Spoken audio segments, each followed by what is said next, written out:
Welcome everybody to 6 Feet Under Exhumed. We're back for another episode. I am Carrie the Mortician. I'm Faith, that mortuary professor. We have a special guest today, Joelle Simone Maldonado, and known as the Grave Woman. If you have not heard or seen her material on Instagram and the internet, please check it out. But Joelle, why don't you give us a brief intro to who you are? Thank you, ladies, for having me. My name is Joelle Simone Maldonado, aka the Grave Woman, funeral director, pre-need specialist and insurance agent, founder of the Black Death, Grief, and Cultural Care Academy. Awesome. Which is so important. Yeah, just to touch on that a second, that Joelle does a lot of educating on textured hair and, makeup for different melanin and everything, and just the best classes for, it's hard for funeral directors to sit back and say we don't know it all, but we don't. And so it's great that there's education we can get from different people, different areas, different cultures and everything. It's so awesome. So it's so great you're out there. Yay. Thank you. We are talking about season 2, episode 5 today, which is, what is the Invisible Woman. The Invisible Woman is the name of it. And basically it starts with a middle-aged woman, I would say, kind of coming home, and she goes into her kitchen and she's doing a crossword puzzle and eating some kind of, microwave TV meal. dinner TV dinner kind of thing. And she starts choking and she collapses. And then about a week later, her landlord and presumably some neighbor are entering her property because there's been a smell, and they find her on the floor, having been there for, they say, about a week. Yes. And that is literally my nightmare, is not being found for a week, because with kids and stuff that I would be found, but the choking when no one is around, nightmare. So like watching the episode, and because I've seen it before, going back and watching it, I'm like, oh, I know it's coming. Oh, I know it's coming. And I was like, the anxiety was building for Emily is her name. And I was just like, oh my gosh, because I can't imagine that nobody being around and you're in distress and you're trying, and then you're just dead. You're supposed to like do something over a chair. You're supposed to shove it up in your diaphragm and like use it. But I don't have chairs really. I have stools, and I would never take the stool practice. I just can't. I'd be slamming my back against the wall. I'd be rolling. I'd be running out the door into traffic to get somebody. I will say this. I do feel like that was a little bit unrealistic, because she basically went from choking to like on the floor in seconds. Yeah, she went into I think the kitchen area, and she like grabbed the phone. I don't know who she was calling.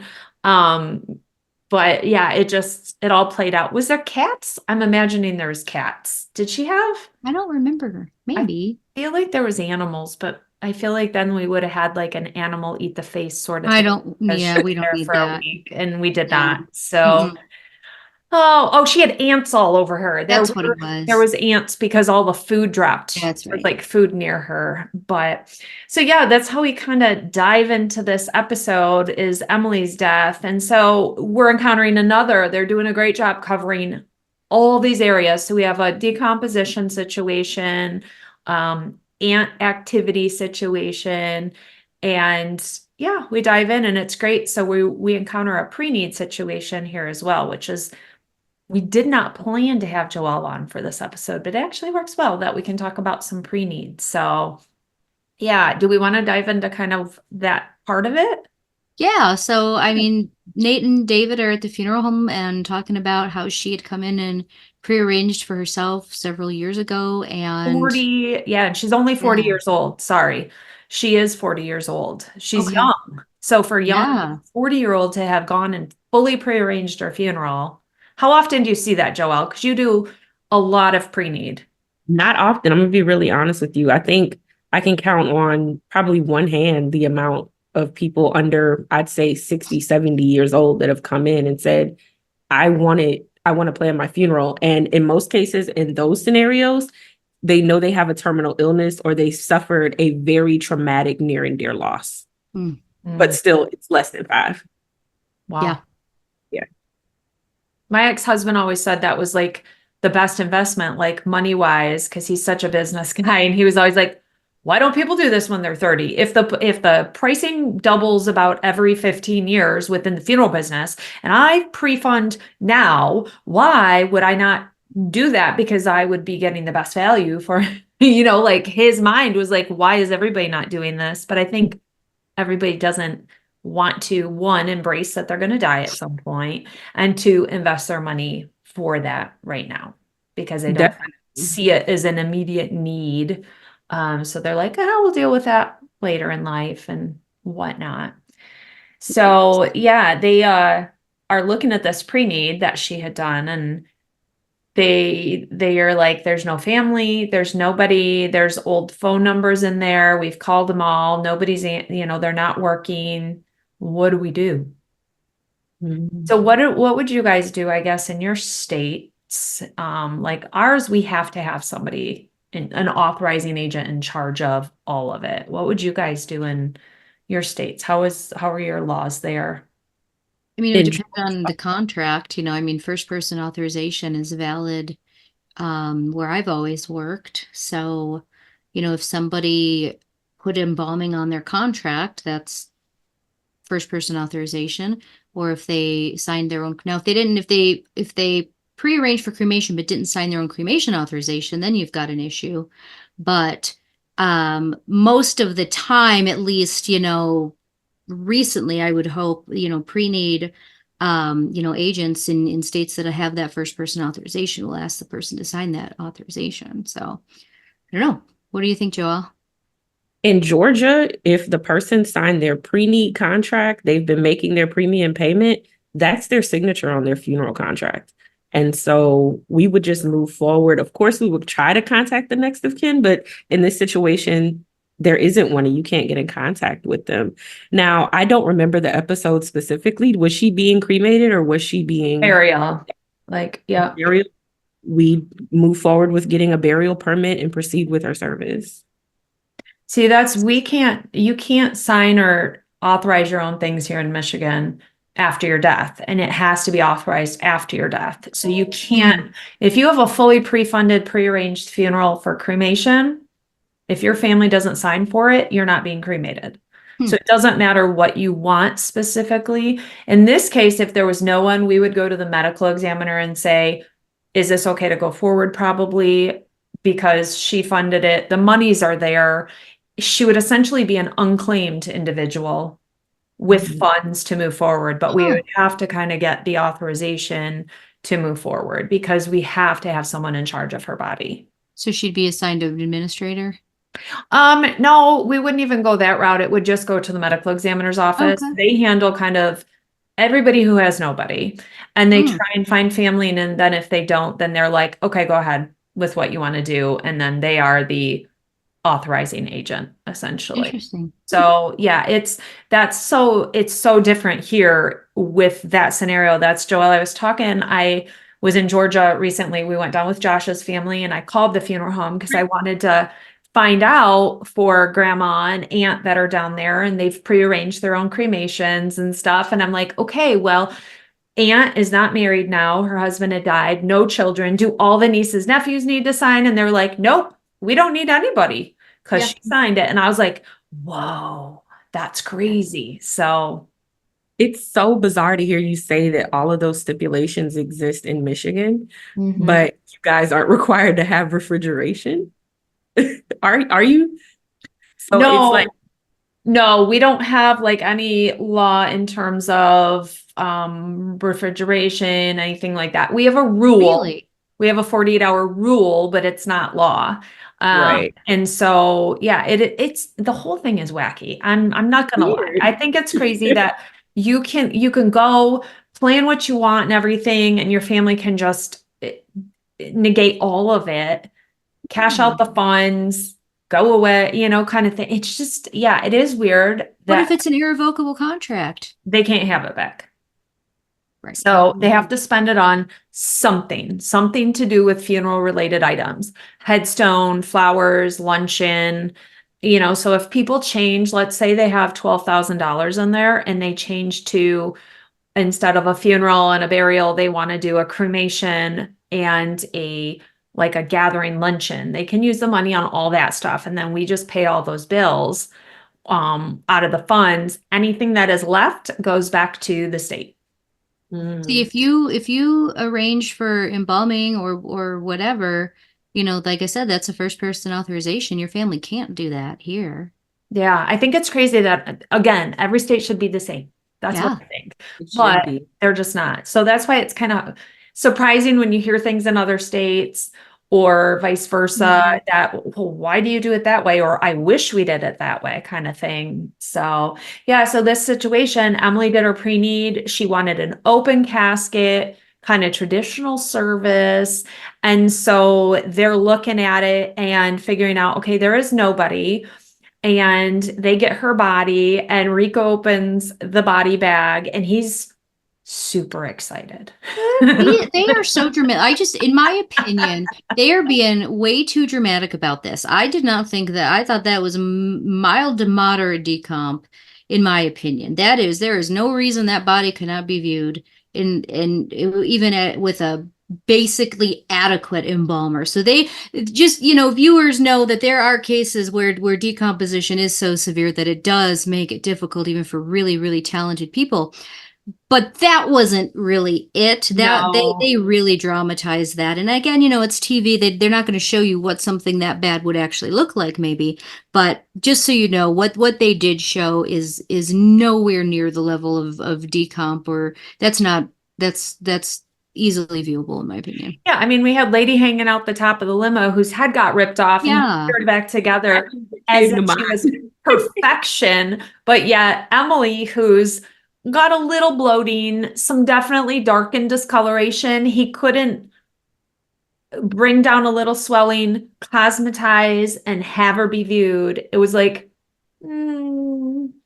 yeah, they missed the mark on that. Rico, who's like a magic worker. Yeah, they missed the mark on that. They really should have had something a lot more extreme to have it be that story, because they really kind of throughout the episode talked about like how she was unviewable and thank God there's nobody that wants to see her and da da da da. And I'm going like anybody I know could make that person perfectly viewable easily. Yeah. Let alone like how they had built him up to be some like restorative art savant that could do absolutely anything and everything, Right. but he can't make that. Like what? So that was weird to me.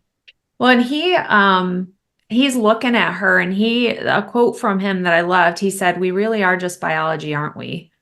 And I'm like, it really is true. And I was teaching class one day talking about a case that I had been working on. And I said, I think mentally sometimes you get through some of those hard cases, if they're children or something, by stepping back and looking at just the biology and anatomy of it and the sheer amazement of bodies and how we work and what happens to us after we die. And I focus on that sometimes because that gets me past, this is little Timmy on the table. I look at kind of the other areas, and the science nerd in me kind of gets pulled out, or I let it get pulled out to focus on those things. So are you guys like fascinated by the body and like what happens and everything? I think it's just freaking amazing, but I'm utterly in awe of our bodies. Like for me, thinking about anatomy is almost like a spiritual experience when you think about like not so much the anatomy, but the pathology of it, like how everything works together. And then those organs impact not only the way we look, the way that we're shaped, how much melanin we have, how our hair texture. It's phenomenal to me. Yeah, I mean it's really cool, I think. And what, another thing that I just thought was funny in the episode that to me was a little bit too much drama is like Nate walks in there and is like, oh, and he's acting like he's gagging and putting a mask, and they're all like, and maybe, I don't know, maybe I'm just tougher than that, but I'm like, it doesn't smell that bad. Come on. Like, I know they're trying to show people that, yeah, there's some really bad smells that we encounter. I appreciate that. But what they showed and the way they acted were not aligned with reality.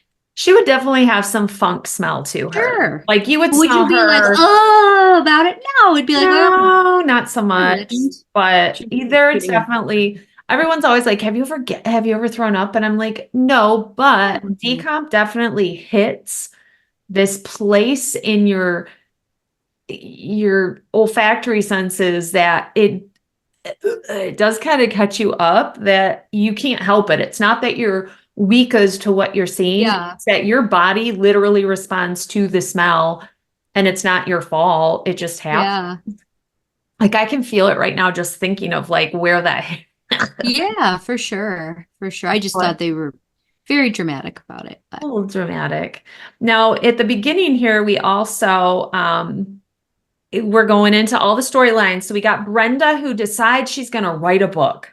Brenda yep. just out of the blue is like, okay, guys, we're going to write a book. And so that's what she's devoting like her time to now.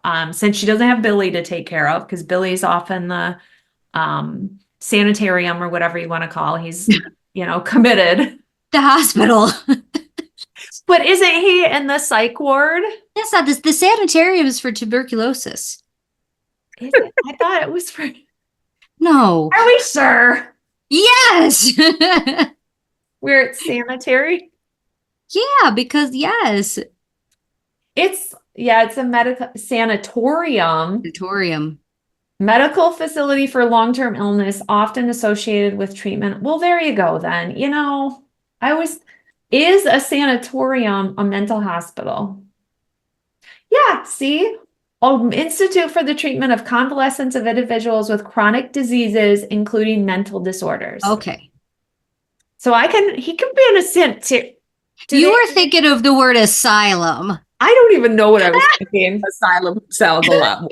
I don't know. Oh my gosh. I was anyway, thinking Billy, of the kooky house, but not in a nice way. Billy's in the hospital. He's hospitalized. Yeah. And so they haven't, oh my gosh. So they haven't been in contact. So, and yeah, I mean, oh, do they talk about Billy there, or they talk about him in a different way? Maybe they do. But anyway, Billy's been not in any episodes for a while. And she's going to write this book, and it's going to be fiction.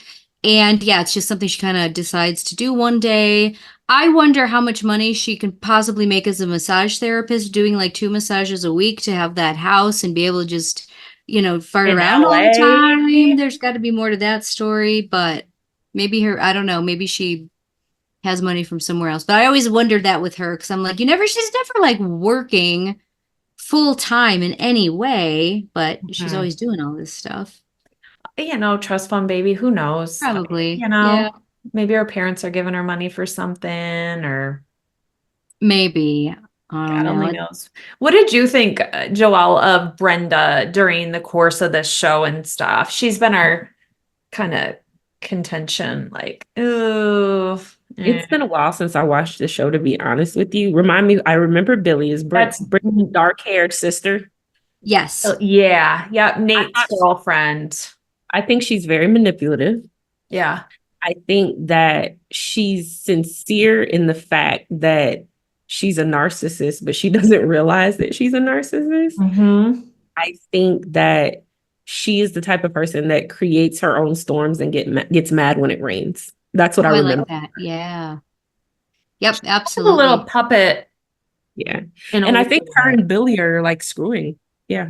Yeah, well, there's a spoiler for everybody, but sorry. Yeah, no, I mean, it's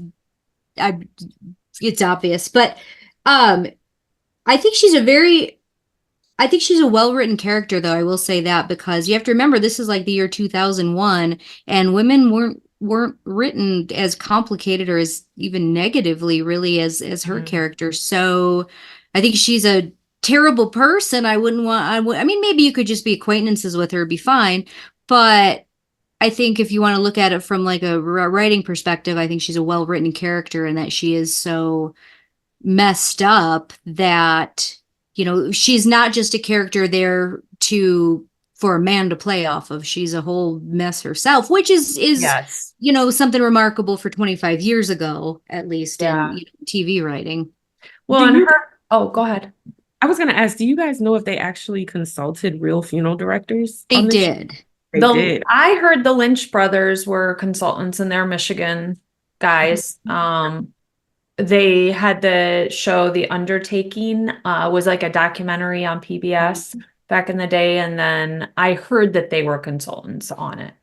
I Mhm. don't know for sure. Every week we pose new questions about the show, and we're like, we have to find these answers as to like how this worked and how it played out. And because there's things we don't understand. There are things that don't actually, we've never seen in a funeral home or, whatnot. And we're like, where did they get that? Yeah. Where did that come from? And so we're kind of, It's not perfect, but it's the best that's out there. for And I would sure. say, like on a scale of 1 to 10, I'd put them at a solid 8 for how accurate, they Yeah. are. And again, a lot of the stuff is regional and it's, time and this or that. So watching it 25 years after it was aired is, I mean, funeral service has and has not changed, which is so funny, Joelle, because, it could be 2024 in that funeral home. Yeah. There's very little that's different. We, You're ch- very right we about that. change very little in this business. Yeah. Did they have any people of color that they took care of on the show? Yes. They did. Mhm. I think week 2, that older gentleman that died, his wife was dead in bed. Or week 2, 3 or 4. We had the older gentleman whose Yep. wife died in bed. They're just the cutest old Black couple. And then at the end, he dies sitting next to her Yeah. casket or whatever. It was like just the broken Then we heart. had a Sweet. college student this season who Yeah, died. Black athlete. Died Had on, like, Hispanic. Have we had Asian? Has there been an Asian? not that I I don't, recall. not yet. They really are hitting on, I mean, it's like they went through and made a list of 70 different scenarios, and they have not had any like duplicate stuff. It's been pretty amazing. The causes of death, the Yeah.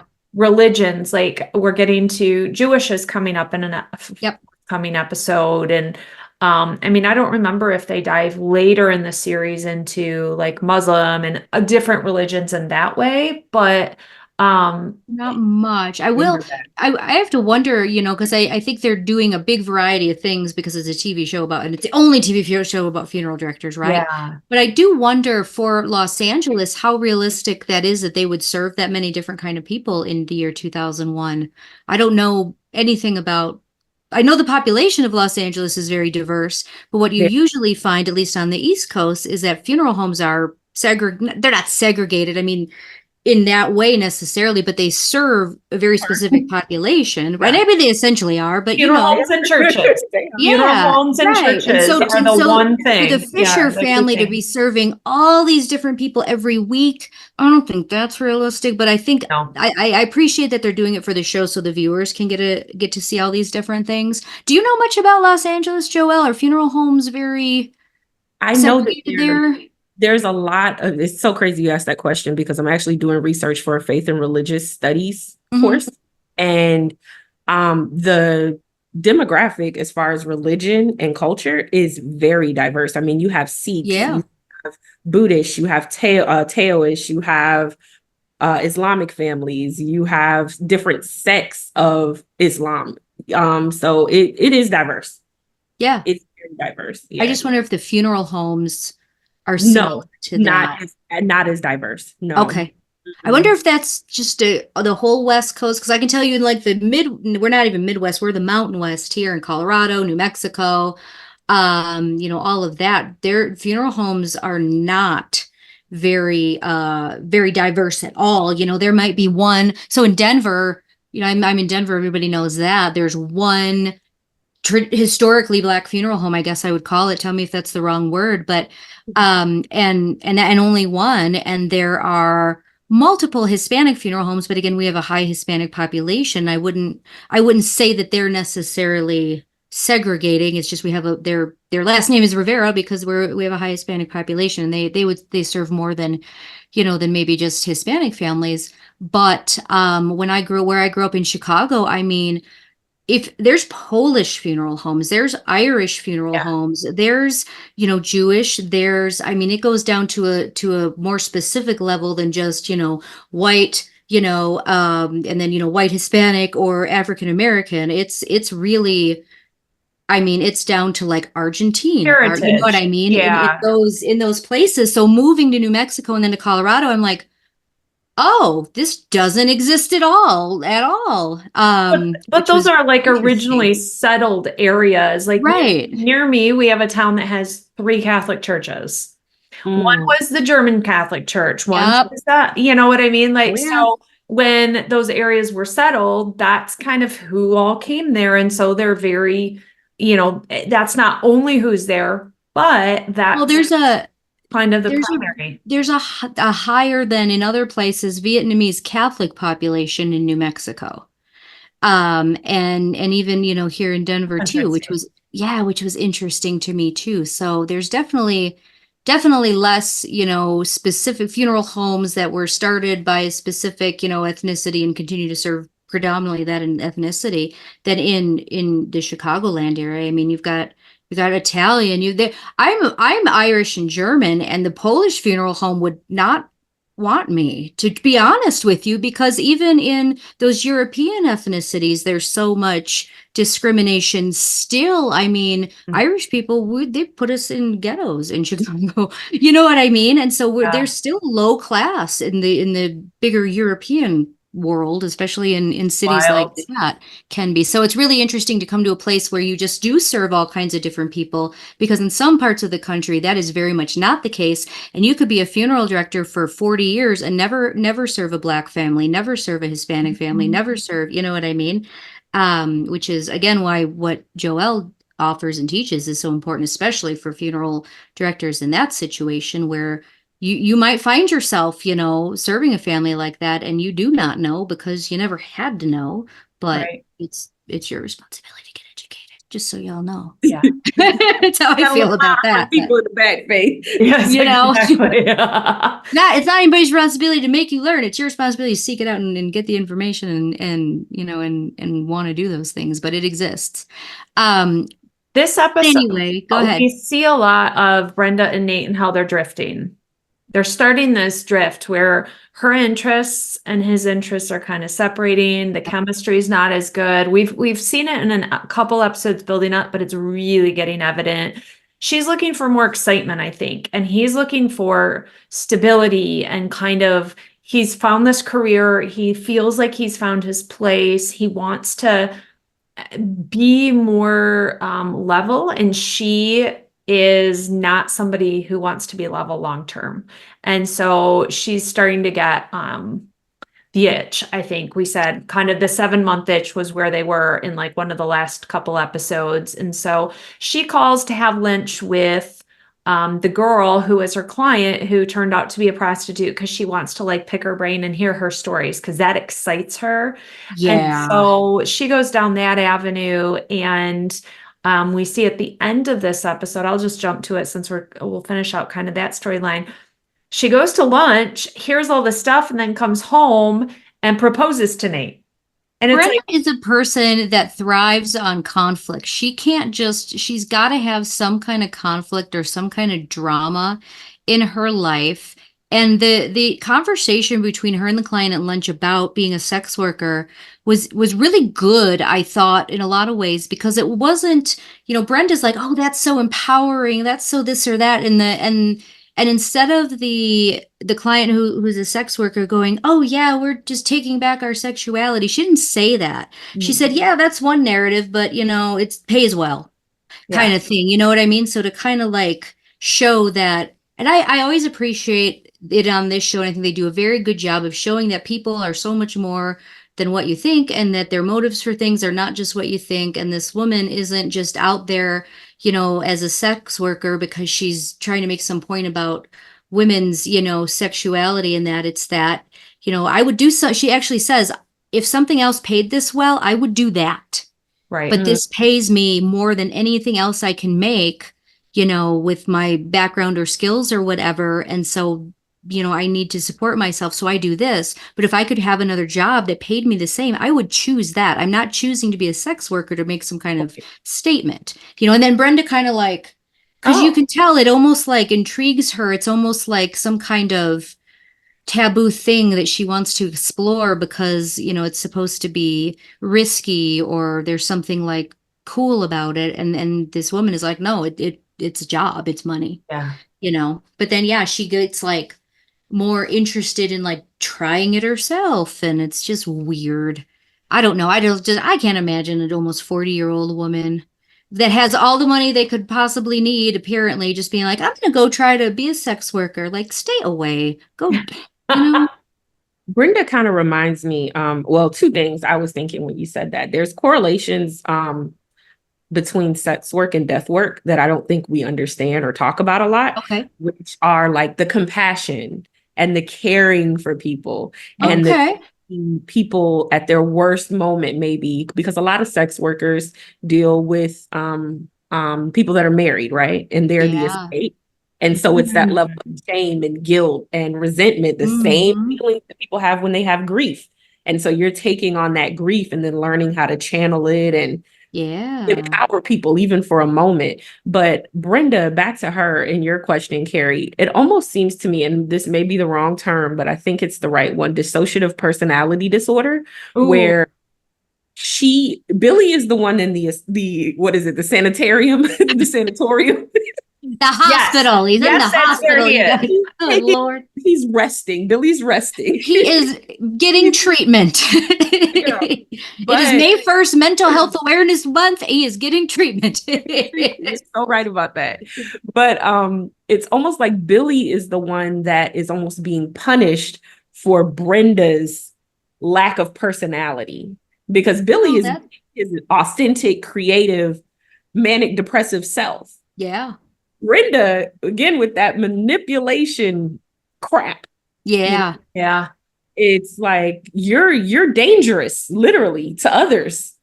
I think it's borderline personality. Borderline personality. Yeah, I Okay. think dissociative is what used to be called multiple personalities, where a Mhm. person actually literally dissociates and doesn't realize that they're doing these things because while they're doing them, they're a different person. That I ain't don't her. think that's her, but I think borderline is what you're Borderline. talking Okay. about. Yeah, and I think Borderline that fits her. She actually says that earlier in the season. But yeah, somebody that absolutely thrives on emotional conflict and all this drama, and they need it to like for feel some kind of way. I think you're absolutely right and absolutely right about, you know, her and Billy and kind of what they're how they mirror each other or don't. Well, Yeah. and they're that couple, or not couple, but those two where you keep your eye on one because they seem to be the hottest mess, but you really should be keeping your eye on the other Other one. one. That 'Cause damn Brenda. she's the cuckoo, That's right. gonna be the serial killer kind of when you would Right. anticipate it's him, but she's the one that I think seems to be so normal in comparison, but I think she's more. Well, she's not as outwardly dangerous. She's probably not going to do like the things that Billy did, which are big dramatic acts, right? She's more insidious and more, you know, She under gets the pleasure radar. out of it. She Yeah, gets that's pleasure. true. Billy Yeah. Does. is in Does. pain and crying out. And Right. then Nate, I think Nate is becoming his father, which is his biggest fear. Oh, yeah.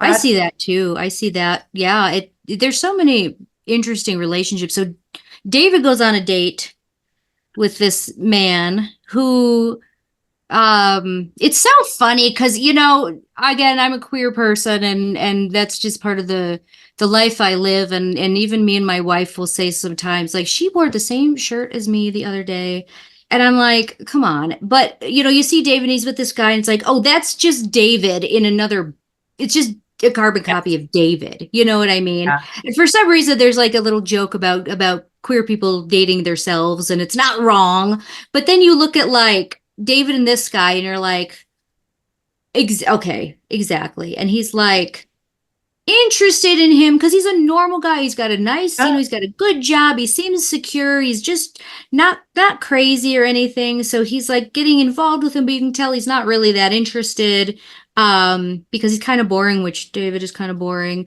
So but he keeps, you know, seeing him in this or that, and then, you know, Keith is still there with Eddie, who again, same thing, is more, looks more like him, maybe has more shared interests. Eddie's a fireman, you know, Keith is a policeman. They're two black men. But you can just see that like there's there's really something between David and Keith that doesn't exist with these other people who are more like them, which is funny. So yeah, they see each other. After that, Keith has a encounter on the job where he has to shoot somebody, and that's the first time he's ever done that. Which, and again, this show just does it does so much in such a short time. So now you've It's got mind Keith, blowing. Yeah. who's shot another person. He's a black man, he's a policeman, and now he's shot somebody, which means something different than if you're a white man. It just does. But they touch on that very briefly. But you know what I mean? This is all and then he goes to David, and then they sleep together because they're really supposed to be together. So you have in like 3 minutes of time all this like stuff, and it's just it's a lot. So Keith shows up at David's door, and then he's terrified about what's going to happen to him because of this shooting, and all of that. And then just briefly, Claire is in the episode a little bit. She's taking her SAT. Her friend Parker is also taking it, but when she goes to take it, someone else shows up claiming to be Parker and takes it. She's paid someone else to take it, which really upsets Claire for good reason. And that's really kind of all that goes on with her. But I do want to go back, Carrie, because you did say, and then after Brenda's thing with the sex worker, then she proposes to Nate. Just like out of the blue. Just out of the blue. A little ring and everything. Out of guilt or what? Like, I don't know. This is where her path should go. And so then they're excited and they're engaged, and you're just left kind of at the end of the episode going, huh? Like, yeah, it was. We were writing a book. We went to lunch with a sex worker, and now we're proposing to Nate, even though all in like 2 days. It's like, huh? What just, yeah. So you're kind of left going, what's going on? Because she's a person that has to have these highs and lows all the time. So she's writing a book, and then it was harder than she thought. Now she's going to seek out sex work, but that wasn't what she thought it was. Now she's going to propose to her boyfriend. You know what I mean? Like her mood, she needs these highs all the time. And if she doesn't maintain that high for more than like an hour or two, then she's low, and then she's got to seek some other behavior. She seems like she's always drawing someone else into it. It's like not even self-sufficient high or low. Yeah. That's crazy. Well, I wanted to say a thing about the sex worker. So there's someone I follow on TikTok, and I don't get on TikTok too often, but I'm so excited when I see this girl's video. She works at the Mustang Ranch, which is one of the only legal establishments. Like Nevada Ranch or something? Nevada, where the only place where it is legal for sex work. And I'm just fascinated by the rules and the regulations and how they keep the ladies safe. And she she shares everything about the health inspection they have to do on the clients. And it's wild. So, and she's the modern working girl, I think, is her. Okay. Thing. Interesting. I think it's fascinating because as you were talking about, Brenda's fascinated by it and kind of the modern working girl and why you do it and everything. And this girl is married. So you don't stay at the ranch all the time. You kind of cycle in and work for a week or two, and then you go into your life. And so she has a husband, and he's been in videos just recent. And I just am fascinated by it. It's one of those like sucks me in because I just think it's so interesting. It is interesting. And how people like get they do, and there's so many different kinds of sex work now. I mean, there's like OnlyFans. Anybody can set up that and start. Yeah. And that's technically, that's, you're not having intercourse, but it is sex work. Yeah. And it's so weird to me. It's like, nobody asked, but I'll tell you what I think.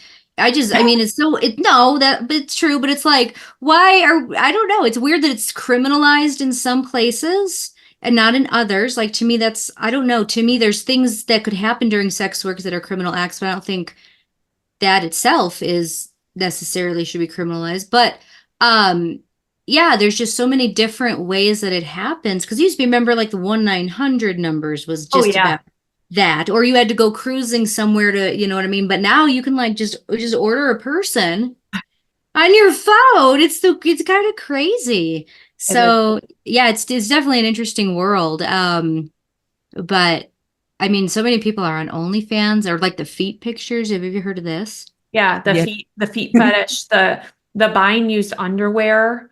Oh no. There's vending machines that have No. used. Yes. Vending Not in machines? America. Is it in Asia somewhere? There's vending machines you can buy like used underwear in them or something. It's cuckoo. Like, People have thought of everything. yeah, there's one girl, and why? Probably because I stop on the girls, the sex workers thing. Something popped up and I was like, Yeah, it what does shows you this more. girl do? You know, you watch because you're like, what is going on here? And this girl's showing the underwear she buys in the multi-pack for Mhm. her to sell on OnlyFans or whatever space she has, whatever the website is, and how she just makes bank selling her used underwear. And she's like, I just go to Walmart and I buy this big multi-pack. And I was like, I'm so sucked into this insanity right now. That's easy enough. What is going on? I know Faith's like, I can wear underwear and sell it. I mean, what the I mean, I thought I'd start an OnlyFans where you have to pay me to put my clothes back on. Because I bet that would be lucrative. You just turn it on and there I am, and you're like, oh my God, here's $5. Put your clothes on, put your clothes on. Oh, there was a girl I just I did a podcast with her. Oh, I can't think of her name right now, but her Instagram post the other day was with some people and it said something that, why do you have balloons? I have no idea. That was Happening? perfect timing. And the girl goes, do you think I could start an OnlyFans page for people to watch me sit and eat potatoes? Yes, I'm sure. Someone will pay for that, I'm sure. It's just crazy. Well, let's dial down in this episode. Back to Emily, our deceased, our poor lady who choked and has literally nobody, no coworkers, no friends. They can't find a single soul. Well, this really bothers Ruth, I think it's worth saying. does Because bother Ruth is the her. one that really is trying to, like, she goes to her house to look through her clothes, which is kind of weird. But she does. Well, that Oh, comes there about we go. because they're holding up these two burial gowns. So burial gowns were a thing. Some funeral homes still have them. God bless them. Come on, guys, catch up. Like, that's not a cool thing anymore. But so these very chiffony blue and pinks typically, or white. Pastels. And the back usually has a Velcro. So it's a back closure Velcro because they expect you're just putting it around the person kind of thing. And so Nate's like, which should we do? The pink or the blue? And Dave's like, man, we've had that one forever. Let's use that one. And Ruth's like, no. She had in her pre-need that we're going to do this and we're going to her house. We're going to get her clothing. I think she sees some of herself in Emily, Totally. and She's scared because we see in coming episodes that she's spending some alone time and she's not liking it. So I think she's worried that she may become Emily. Now, if the two of you are at the NFDA convention in New Orleans, we're finding that booth. This is what we're doing. Last year, you weren't there last year, were you, Joelle, in Vegas? I don't remember seeing you. Okay, Carrie and I were there, and there is literally in the expo a booth of these dresses. I have video of it from and I said to Carrie, we got to go try them on and do a fashion show. We missed our opportunity with that. We should have, but there's always but they're there every year. So this time in October, and Joelle, if you are there, you have got to be with us. We are going to that booth and we're going to ask if we can try them on, and we are going to do a video for Carrie's whatever about burial clothes, and we're going to have a whole fashion show. I think they'll let us walk around in them. Yes, they will. If they know it's good for them, because we're advertising their stuff. Right. Well, do you know there's burial shoes? Have you ever seen the burial shoes? They have a tie on the back so that you can slip the foot in and then you tie it. I did a video on it because I saw some at a funeral museum, because it's not like, I don't know if you can still. Like the back of the shoe is cut so you can get it on the foot easier, and then it like ties clothes. It's wild. It is wild that it exists. Nope. So funeral homes still sell them. I mean, I don't know that anybody buys them, but even up until like 10 years ago, I remember they were in the funeral home I worked in. Never seen them. So I made a big note though in this episode, and you have to watch for this going on, guys, because Nate's suit, what Nate wears, I swear to Jiminy, he went and got it. Like you said, Joelle, I think he just went and pulled out all his dad's suits out of his closet and is wearing his dad's suits. He wears ugly brown, like Nobody buys that anymore. That's from 1972. Brown suit with a not great tie. If you own brown suits out there, I'm sorry if you You are can do a brown offended, suit but well, but this isn't what he's doing. no, it is a, like it's from, and I never thought of, maybe it is his dad and he just pulled all You his know what? I band bet it is. I never. out. Oh, That's an we'll Easter watch egg, now. Carrie. That's what you call But an Easter. it is Would you call it an Easter egg? yeah, Oh yeah, huh? It but it is. is ugly. And he's always wearing it, like always. And I just stood there like watching that episode. I'm like, God, that's ugly. Oh gosh. My father-in-law had one suit. It was olive green and it looked so good on him, I'll be honest. And he called it the Marion Barium. So he would only wear it if somebody was getting married or somebody was getting buried. It was his Mary or Barium. And it was olive green. It was very click. The lapels were, it was very obviously from the 70s, but it looked good on him. But it was just funny because he wore it even up until, I mean, into his 70s, and it still fit. And you just maybe saw it once every couple of years. But Which is yeah, funny because how many times do we go put a suit on somebody? And I always check the pockets because I want to make sure there's nothing. And there's funeral cards in there. you either pull out a wedding bulletin or Yeah. a funeral card from the last funeral or wedding they went to. And so I think that is a similar thing with many of folks, that they have the Miriam or Barium suit because Totally. Not women. I don't know. We got to wear something different everywhere we go. I don't know why well, we we just do don't have the this. pockets to put the thing in is Maybe what we that's don't it. have. Maybe that's it. I don't know. I do have one dress. I just told my friend the other day, I said, I hope somebody really important dies soon because I paid a lot of money for this dress. And I wore it at my birthday party when I turned 40 and not since. And it was a lot of money. And now it's sitting there and it's going to be my funeral dress. So We do a lot of mother of the bride dress or mother of the groom or bride dresses. yeah.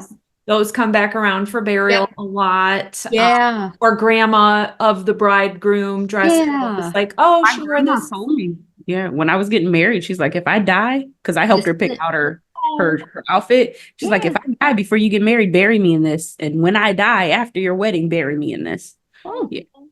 So she's getting you're 100% right.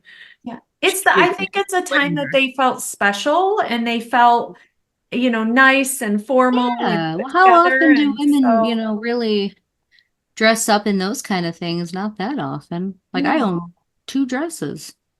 I have a I lot guess of, it depends on your social life too. Yeah. But you're one, you wear dresses though. That's like kind of your style. It's not really mine. I have like I said, the one for my birthday party, and then I bought this one off of the internet from the 90s, which is like, and I just love it and don't even fit me. So, but I still have it. I just liked it. So, so the end of this episode, Ruth goes upstairs and she finds everybody. She goes down to the preparation room and she tells Rico, Mhm. Rico, please come upstairs. And Yep. she turns and walks away. She doesn't tell him why. And he's like, okay. And she goes up and she gets Claire, please come downstairs. Yeah. Please come in here. And she makes them all sit for the clergy member that's there to do this funeral. And that's an iconic picture of this series where they're sitting in a row and it's Yeah, kind it of is. looking down them and they're all looking kind of towards the camera. That is that moment of that photo with them all sitting there having this funeral for Emily. And Yeah. yeah, it's kind of how it all goes down and it's kind of nice. When have you guys ever had funerals that there has been a funeral, but there's nobody that really comes, or there's maybe like 2 or 3 people only? Yeah, I've seen very small funerals. I can't say I recall any that nobody came to, but there's definitely been funerals with very few people. It's usually somebody that's really old, or perhaps one of the ones that I do remember that was very small. It was kind of sad. Was a person who had been handicapped their whole life and lived in in like a group home kind of situation. And so like they're not gonna bring. They didn't at least bring all the people from the home, there. But yeah, only a couple times. Yeah. Joelle, you? Definitely. I was telling you guys earlier, we did a lot of indigent cases and cases for Our Lady of Perpetual Hope home, which is a home that's basically run by nuns for indigent, terminally ill people. Oh, And I would be there sometimes by myself and the cemetery staff, or myself and another funeral director. Our funeral home owner at the time, Mr. Al Young, was very big on the fact that everyone deserved someone to sit in their honor. So it wasn't a drop them off or wait in the hearse type thing. We had to literally sit. We didn't always, or stand, because if the family's not coming, sometimes the cemetery won't put up the tent and the chairs. Yeah. Yeah, I remember we had a veteran that was going to Fort Custer, which is our national cemetery.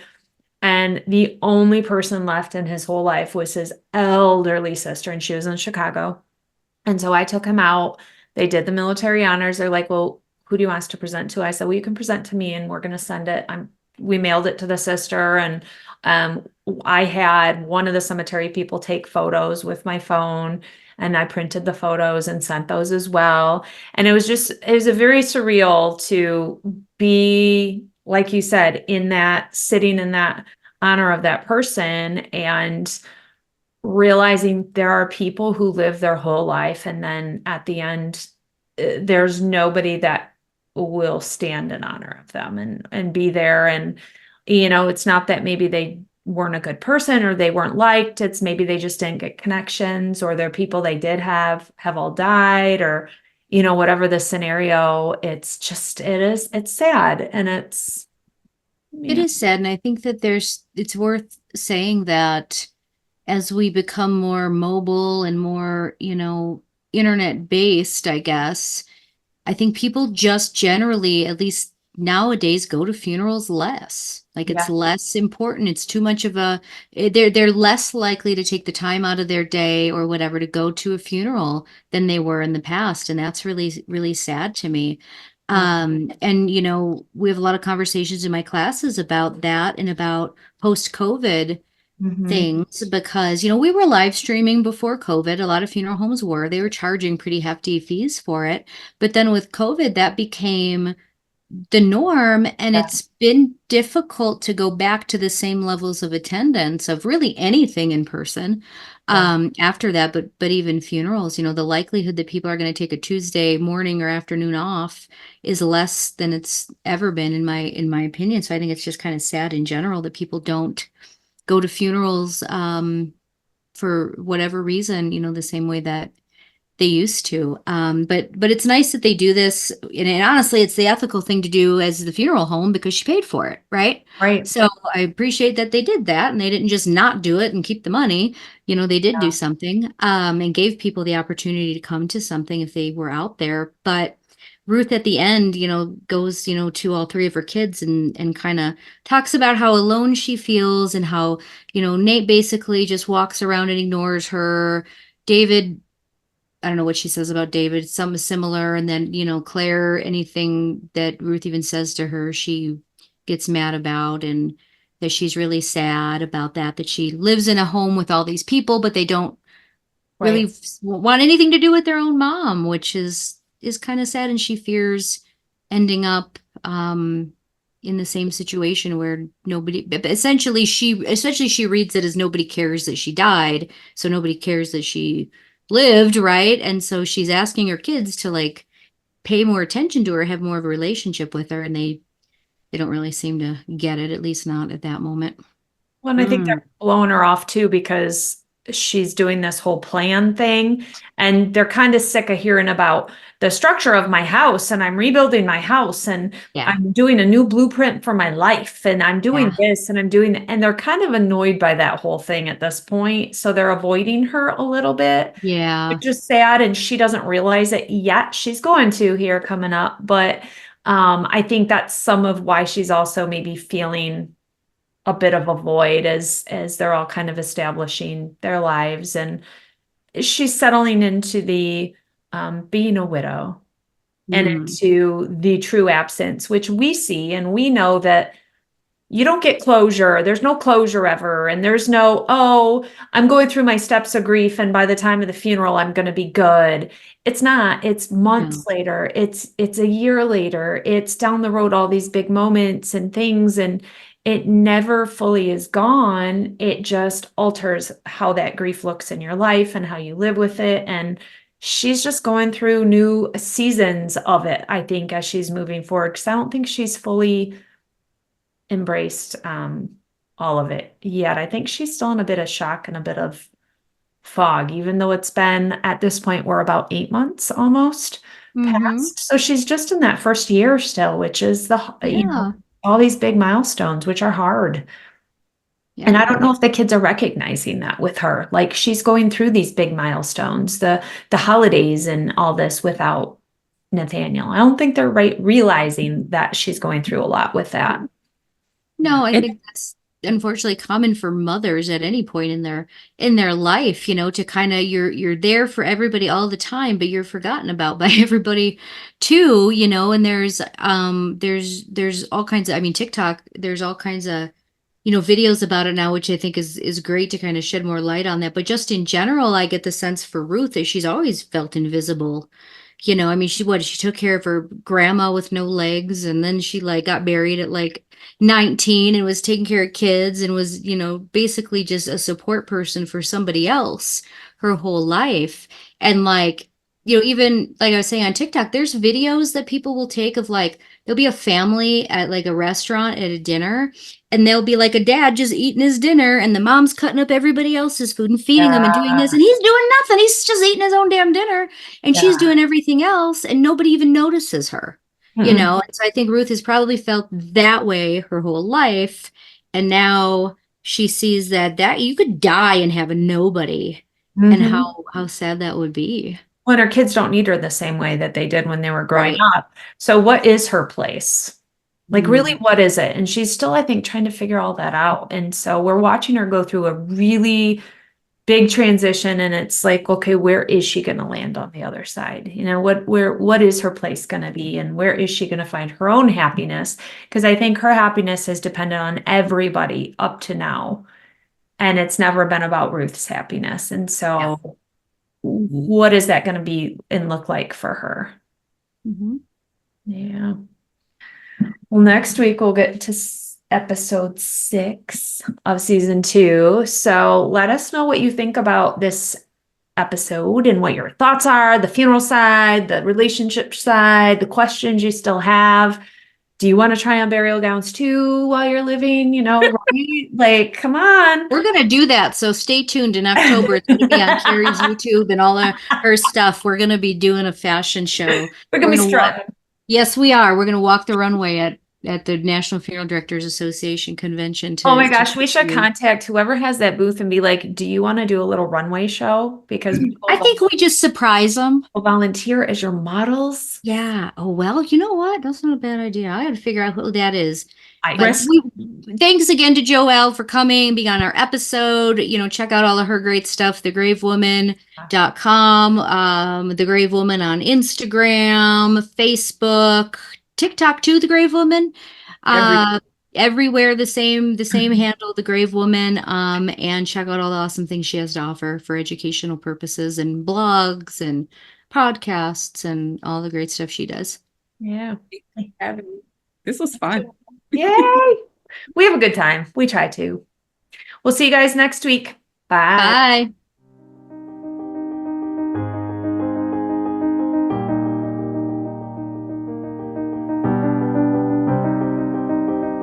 Bye.